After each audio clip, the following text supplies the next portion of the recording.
Salut, je reviens pour La fin du mal sur Terre, ce livre que j'avais traduit et publié en livre audio. Il est désormais relu, corrigé, je peux pas faire mieux, je vais pas revenir dessus, et il a été magnifiquement reformaté en document PDF. Voilà, ce qui sera plus intéressant, il sera plus lisible et plus facile à distribuer de cette façon. Alors, j'ai décidé de proposer une version bilingue pour conserver le texte original, qui est quand même minoritairement distribué, donc autant le garder, et puis ça permet de comparer facilement la traduction. Alors à l'occasion, je fais la vidéo séparément, mais il y a aussi le texte qui s'affiche à l'écran en même temps, le document, et donc à cette occasion je vais en faire un résumé. Donc c'est quelque chose que j'avais pas identifié à l'époque, mais ce livre est dans une ligne qu'on appelle plutôt crypto-anarchiste et anarcho-capitaliste. Crypto-anarchiste parce qu'il fait appel aux technologies récentes comme secours pour vaincre le mal, ce qui est le sujet du livre, c'est-à-dire l'utilisation des réseaux cryptés décentralisés pour en faire des plateformes alternatives d'échange qui échappent aux autorités et au contrôle économique étatique. Anarcho-capitaliste parce qu'il défend la liberté de l'individu à disposer des biens ou du labeur dont il est propriétaire, sans ingérence gouvernementale. Par exemple, toute taxe est considérée typiquement comme du vol pur et simple. Ça, c'est la réalité sur un plan politique, des valeurs qui sont défendues dans le livre, et idéologiques bien sûr. Soit que moins il y a d'autorité, moins il y a de règles arbitraires et d'exploitation pour entraver l'activité productive et bénéfique des groupes humains. La fin du mal sur Terre a pour but de définir le mal, la liberté et comment nous pouvons mettre fin au mal en voyant à travers ces méthodes. Ce que le livre définit comme le mal est simple, c'est la destruction de la liberté. Plus concrètement, le mal s'exprime à travers l'autorité, la culture, ce que le livre va définir lui-même comme la culture, et les lois, qui recevront dans le livre donc une définition particulière. Le premier chapitre, très court, va définir les notions fondamentales du livre. Donc la liberté, ce que le livre nous rabâche, c'est sa marotte, c'est sa formule, la liberté est la valeur infinie de l'être humain.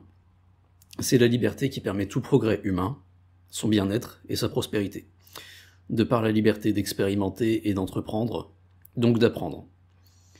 Le mal s'oppose à la liberté en confondant votre esprit par des idées complexes et artificielles qui vont nier votre valeur. Son seul désir, donc au mal, est de vous contrôler, vous exploiter. Pour cela, il vous enlèvera vos droits inaliénables, ceux de faire vos propres choix, d'être le maître de votre propre vie, de gagner en compréhension en expérimentant librement. Le mal doit vous faire perdre de vue votre valeur pour pouvoir arracher votre liberté, et vous faire croire à tous ces mensonges. Si vous croyez aux mensonges du mal, alors vous accepterez de devenir le rouage insignifiant de son immense machine de contrôle et d'extorsion. Le livre reprend les différentes idéologies et les différents régimes qui ont existé à travers l'histoire pour montrer qu'ils ne sont que les nombreuses facettes du mal pour exercer sa domination. Le livre prend la définition du mal et le pose dans un cadre historique très large. Le mal prend forme sous ce que le livre appelle l'autorité. L'autorité est l'entité qui va vous convaincre ou vous forcer à lui abandonner le contrôle de votre propre vie. Elle veut que vous lui cédiez votre liberté de penser, votre volonté d'agir et le fruit de votre travail. Ce qui en fait un mal est que l'autorité ne vous laissera pas le choix. Il n'y a aucune notion de consentement, à aucun moment. Vous devrez être son esclave. Être esclave ne s'arrête pas à une définition extrême, comme être forcé de travailler tous les jours sans recevoir un salaire, être ponctionné des 10% de votre salaire sans jamais y avoir consenti, ou vous faire enlever la vie par un meurtrier. Dans le livre, les deux sont un esclavage. C'est une définition très large de ce qu'est l'esclavage. Tout ce qui vous bride dans l'exercice d'une liberté est un mal. Tant que cet exercice ne détruit pas la liberté inaliénable de quelqu'un d'autre, bien sûr. Pour établir l'autorité, le mal utilise deux outils. La violence, c'est simplement la menace de briser vos capacités physiques, d'interagir avec le monde. La première chose qui nous définit dans ce monde, c'est que nous sommes des corps, nous sommes incarnés, c'est pour ça qu'au bout du bout, l'autorité ne tient sur rien d'autre que la violence. L'option que le mal vous présente, c'est de vous soumettre pour vous conserver votre corps intact ou conserver le droit de vous déplacer librement. Donc ça atteint directement la dimension physique. Deuxième outil, c'est le principe d'autorité. Ce principe est ce qui explique que des gens ont pu être massacrés par millions sous des régimes autoritaires, alors que la même perspective aurait pourtant été jugée intolérable si elle était proposée en absence d'autorité. Quand une autorité est établie, elle sera suivie par la masse, par effet de preuve sociale, et par un système de contrôle où chaque individu se conformera et fliquera les autres, par peur d'être diabolisé ou exclu du groupe. Très d'actualité avec le mouvement woke, cancel culture et toutes ces conneries. Hein. L'autorité confond les esprits avec de fausses idées, par le biais de la culture, ce que le livre définit comme un outil de contrôle social. Par la culture, on vous fait croire que vous devez déposer votre volonté et votre jugement personnel au pied de la loi. Au pied de la loi. Faut que je parle mieux. Parce que ceux qui font la loi sont plus qualifiés que vous pour dire comment mener votre vie sans causer de désordre. L'idée, c'est surtout pas de s'imaginer que vous êtes le mieux à même de contrôler votre vie pour que vous puissiez après l'abandonner et abandonner ce contrôle à quelqu'un d'autre. C'est toujours le thème récurrent du livre. De toute façon, si on veut vraiment faire un résumé, je vous le fais en 10 secondes. Le mal, c'est le contrôle. Contrôle absolu. Ne jamais laisser le choix à l'individu. Voilà, tout simplement. Alors, le mal décline ces deux outils dans ce que le livre appelle le schéma du mal, ou schéma de la tyrannie. Dans ce schéma, établir une autorité commence nécessairement par la violence, dans ce qu'on appelle la guerre. Et in fine, un mal, une autorité sera toujours la violence, on va voir ça aussi. À la plus petite échelle, il s'agit du truand qui vous demande d'abandonner votre argent, la bourse, la vie, pour rester en vie. À la plus grande échelle, il s'agira d'un chef de guerre qui vous demandera de vous soumettre à son gouvernement pour que la guerre cesse.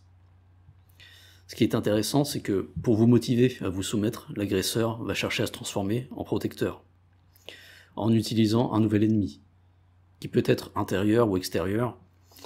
On dira que ce sera les juifs, on dira que ce sera les terroristes.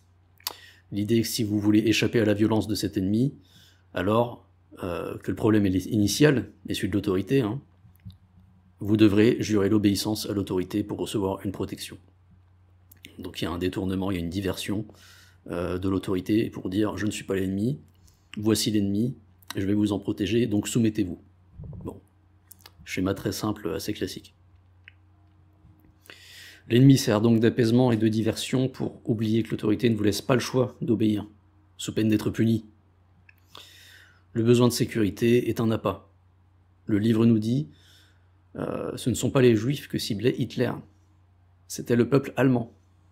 C'était pour obtenir le contrôle du peuple.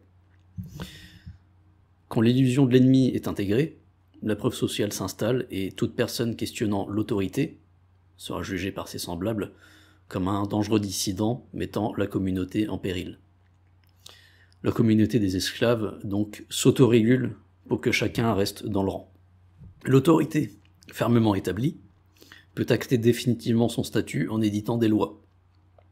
Les lois sont un système servant à légitimiser l'obéissance et l'extorsion sous le leurre du bien commun. Ici, je vais citer le livre. L'objet de la culture est de légitimer la loi. La culture se sert de la loi pour modeler dans l'esprit des gens la croyance qu'ils sont incapables de rechercher la vérité ou de vivre en paix, sans qu'il y ait une autorité au-dessus d'eux. Elle inculque que la loi est légitime et non l'esprit de l'individu. Jamais on ne vous demandera de réfléchir, de questionner la loi pour dire est-ce qu'elle est juste, est-ce qu'elle est injuste, est-ce que je dois lui obéir ou pas. Vous fermez votre gueule, vous obéissez. Vous n'êtes pas là pour prendre ce genre de décision. On vous refuse le droit à l'intelligence et à l'autodétermination. Le contrôle de l'expression joue un rôle majeur dans la culture de l'autorité. Le propos du livre, c'est justement qu'une expression sans frein, qui permet de questionner l'autorité, finit nécessairement par la dissoudre. Le contrôle de l'expression, qui par contamination est exercé par les esclaves, et pas seulement les maîtres, est une arme redoutable pour maintenir l'autorité. C'est quand la culture n'est pas suffisamment puissante que la coercition devient nécessaire. Et ce que nous dit le livre, c'est qu'une autorité qui perd son pouvoir provoque inévitablement une grande violence, puisque in fine l'autorité tient par la violence, Hein. Au bout du bout, et c'est à ça que sert la loi, et quand la culture ne sert plus à vous maintenir dans le rang, au bout du bout, il y a la loi qui est là, avec ses agents de la loi, qui seront là pour vous kidnapper, vous enfermer, vous extorquer, voire vous tuer dans certains pays. In fine, c'est toujours la violence qui vous maintient dans l'obéissance. C'est la dernière mesure, le dernier recours. Ça prend de l'énergie, donc si on peut faire autrement et servir de ce qu'on appelle donc la culture, tant mieux. Mais à la fin, il y aura toujours les répressions violentes. Il y aura toujours des réfractaires. Des esprits refusant le chantage de l'obéissance, illégitime, alors l'autorité répond par la coercition, par le biais de ces gens armés, c'est-à-dire le corps policier et les agents de la loi, qui vont bien sûr être proposés pour vous répondre à des besoins légitimes, c'est-à-dire vous défendre. Bon, ça c'est la vitrine. De toute façon, enfin, on le vit dans notre époque, voilà, et maintenant vous l'avez sous les yeux, vous savez que les corps armés ne servent pas à ça. Enfin, la plupart du temps. Donc je cite le livre, « Le rôle de la police est de porter les armes de la violence pour maintenir l'autorité, non pour défendre la liberté. Pas la vôtre, en tout cas. » La victoire parfaite du schéma de la tyrannie s'appelle l'état de droit. En peu de mots, c'est quand vous avez intégré que la loi est synonyme de bonne moralité, et qu'il faut toujours y obéir sans rien questionner, que le système a plus d'importance que vous, que votre avis n'a pas de valeur. Le livre dit, pour qu'une personne intelligente puisse choisir ce qui est juste, elle doit d'abord savoir qui lui demande d'obéir, pourquoi on le lui demande, et qu'est-ce qu'on lui demande. Alors seulement elle pourra décider d'elle-même si cela est juste. Mais la loi est absolue. Je cite un autre passage à ce sujet. Bien que la loi considère moral de se défendre elle-même par la violence, elle vous dira que vous êtes immoral pour avoir envisagé de vous défendre contre elle. Monopole de la violence de la part de l'autorité, donc l'État du gouvernement. Monopole de la violence. Lui, il a le droit, pas vous. C'est lui qui décide ce qui est juste ou pas. C'est lui qui a le droit de vous matraquer. D'accord ? Vous êtes l'esclave, vous êtes juste là pour obéir. On a tout un chapitre sur la culture, mais je suis censé faire un résumé. Alors je vais pas traîner, j'aborde la suite. Je suis pas très doué pour faire des résumés. Hein. La vidéo va déjà être très longue, mais je passe au 7e chapitre. On a toutes les questions qui touchent à l'économie. Pour résumer, encore une fois, tout ce que le livre dénonce comme mal, du fait de la coercition. C'est ce qu'il appelle le contrôle économique, ou l'autorité qui impose le plus de contrôle possible sur votre labeur pour l'utiliser à ses propres intérêts. Je vais citer un passage. Dans la plupart des échanges économiques qui ont lieu dans le monde, une tierce partie est présente. Elle n'apporte rien aux deux autres parties et ne laisse aucun choix quant à sa participation. Les impôts ne sont pas un choix. Il s'agit simplement d'extorsion. L'autorité le justifiera par les dépenses nécessaires pour vous faire bénéficier de ses services, mais encore une fois, on ne vous a pas laissé le choix de faire appel ou non à ces services. Votre temps de travail, la fructification de votre argent, vous a été volé. Et encore une fois, au bout du bout, si vous désobéissez, vous subirez la violence de la justice. On ne vous a jamais laissé le choix. La coercition dans l'économie passe également par le contrôle des prix, les régulations en tout genre, la bureaucratie, le bien public. L'imposition est un vol stratégique, dont l'efficacité est éprouvée puisque un voleur ordinaire vous dépouillera totalement sur l'instant et il sera ensuite obligé de tondre un autre mouton. Tandis que si ce vol est partiel et allongé dans le temps, vous pourrez continuer à produire de la richesse et le vol pourra se prolonger indéfiniment. Il y aura toujours quelque chose à voler et vous serez toujours dispo à être volé. Même quand vous croyez être propriétaire de quelque chose, vous êtes en fait locataire, quand on vous forcera à payer une assurance dont vous n'avez pas besoin, une taxe, un impôt local, une place de stationnement. Dans la plupart des villes, on se demande si les gens vraiment ont le droit légitime d'avoir une voiture ou si c'est un privilège qui doit être tarifié systématiquement, parce que trouver un endroit où vous garer sans payer, quoi, c'est hallucinant. Alors que, voilà, on est à une ère où avoir une voiture, c'est normal, c'est une obligation. Tout le monde a une voiture, comme tout le monde a un frigo, d'accord? Tout le monde a un garde-manger, tout le monde a un lit, tout le monde a une voiture. Sauf dans les grandes villes avec transport en commun extrêmement développé, métro et tout le tintouin. Mais je veux dire, ailleurs dans le monde, dans le reste du pays, d'accord, avoir une voiture, c'est essentiel. Quant à votre épargne, l'inflation la fera fondre pour vous pousser à continuer de passer à la caisse. Et puis vous savez qu'en ce moment, on parle de prendre sur votre épargne pour compenser les pertes de la crise sanitaire. Oui, c'est hallucinant, mais ils sont pas à ça près. Les faits vous le rappellent chaque jour. Vous êtes l'esclave. Vous allez obéir aux lois et aux régulations et abandonner vos ressources de force. Vous n'avez pas le droit d'être libre. Donc le chapitre, bon, parle de plusieurs choses, mais l'essentiel est la question du choix.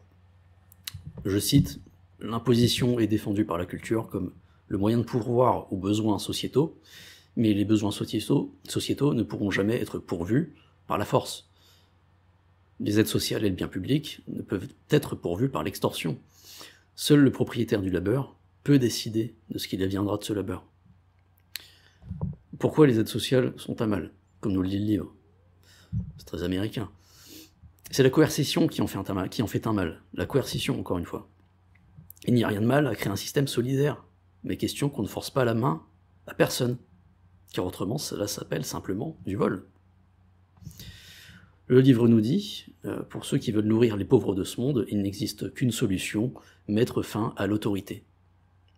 L'idée centrale est donc que c'est la privation de liberté qui est la cause de pauvreté, et que c'est la liberté qui ouvre des solutions pour répandre la prospérité. Chapitre 8, on arrive bientôt à la fin. Après avoir découvert le schéma de la tyrannie, on découvre le schéma de la liberté, que le livre va corréler avec le progrès technologique et démontrer que les révolutions techniques successives ont augmenté la liberté, en tout cas son potentiel, en fournissant les outils nécessaires. Et ils ont donc remis en cause l'assise du mal, chacune de ces révolutions technologiques. La poudre à canon, par exemple, c'est l'accès plus facile à la militarisation pour le peuple. Un petit groupe armé peut désormais faire trembler un fief. Encore une fois, c'est un livre américain, bien sûr. L'imprimerie, c'est l'accès à la connaissance et l'érosion du phénomène de gardien du temple. C'est aussi la source de l'explosion des progrès technologiques, du fait de la science couchée que la science couchée sur le papier devint plus pérenne et facile à distribuer et multiplier. Parce qu'avant, si vous n'aviez aucun savoir sauvegarder, je parle dans les dérives informatiques, si vous n'aviez aucun savoir, imprimé, gravé quelque part, en une génération, ça y est, c'est foutu, il est parti. On a bien sûr une révolution importante avec le pouvoir de télécommunication d'Internet. Surtout de par sa possibilité de décentraliser les réseaux. On a actuellement tous les outils pour échapper au contrôle de l'expression et au contrôle économique avec Internet. D'ailleurs, on peut aussi citer pour corroborer les valeurs de ce livre, sur ce sujet, ça c'est la partie, je rappelle, crypto-anarchiste du livre, la philosophie du logiciel libre, qui a bien démontré ce qu'on est capable de faire en laissant librement les gens collaborer. Le progrès de l'informatique, de l'internet et de toutes ces technologies, c'est pas Microsoft qu'il faut remercier. Il faut un petit peu regarder plutôt du côté de la philosophie Unix et de la culture des hackers. Donc le schéma de la liberté progresse pour inéluctablement faire triompher la liberté. Mais il faut bien rappeler que c'est impossible d'y arriver sans passer par la violence. Le livre insiste bien là-dessus, puisque in fine, l'autorité, le mal, va avoir recours à la violence parce qu'il se fiche que vous soyez mort ou vif. Il vous veut obéissant, soumis. Il vous veut sous contrôle. Il ne cherche que le contrôle. D'accord ? Peu importe quels sont les moyens nécessaires pour y arriver. Donc à un moment donné, quand il perd son emprise, on va passer par là. Le livre nous dit en conclusion que c'est le pouvoir de la parole qui change le monde, qui peut détruire ou créer le mal selon ce qu'on en fait. Thème important de cette chaîne, c'est quoi? C'est la guerre mentale, c'est la guerre psychique, et tout ça passe par les mots, de prime abord. La parole est la plus haute faculté humaine, et plus de gens seront libres de s'exprimer, plus la liberté sera inarrêtable. Conclusion du livre. Conclusion du livre. Bon, d'une part, il va encore répéter à la fin, votre valeur est infinie. Et surtout, vous êtes la clé. Dans ce schéma de la liberté, à travers la puissance de la parole. Voilà, vous pourrez retrouver le livre sur Librairie, ou sur Odyssée, c'est pareil. Bon, Librairie, c'est un protocole, Odyssée, c'est juste un site internet qui utilise ce protocole, d'accord. Donc à l'adresse coemgenus.primus, je vais laisser ça en commentaire, hein, en description, et peut-être sur le site internet que j'ai prévu d'ouvrir avant cet été. Techniquement, il n'y a plus grand chose à faire, ça va pas mal me dépanner, je vais pouvoir enfin plus me concentrer sur l'écrit, parce que pour moi, faire des vidéos, c'est l'enfer, quoi. J'ai pas le temps, j'ai vraiment pas le temps. Je continuerai d'en faire, mais si je pouvais juste me contenter d'écrire aussi, ça serait pas mal, c'est la meilleure chose à faire pour moi. Donc j'ajoute le lien dans la description, j'ajouterai le lien dans la description encore une fois quand ce sera en ligne. C'est une version définitive, j'ai réalisé ça avec le langage LaTeX pour pouvoir en faire un PDF. Et voilà, je tourne la page, je passe au travail suivant. Je précise, au cas où ça serait nécessaire, qu'aucune propriété intellectuelle n'est revendiquée pour cette traduction, et que chacun en fera ce qu'il voudra. Hein, pour faire les choses plus simplement, je mets ça sur Librairie en domaine public. Voilà. Et comme ça, ben, on reste dans l'esprit du bouquin. Hein, sinon, c'est qu'on ne l'a pas compris, l'esprit du bouquin. Voilà, à la prochaine.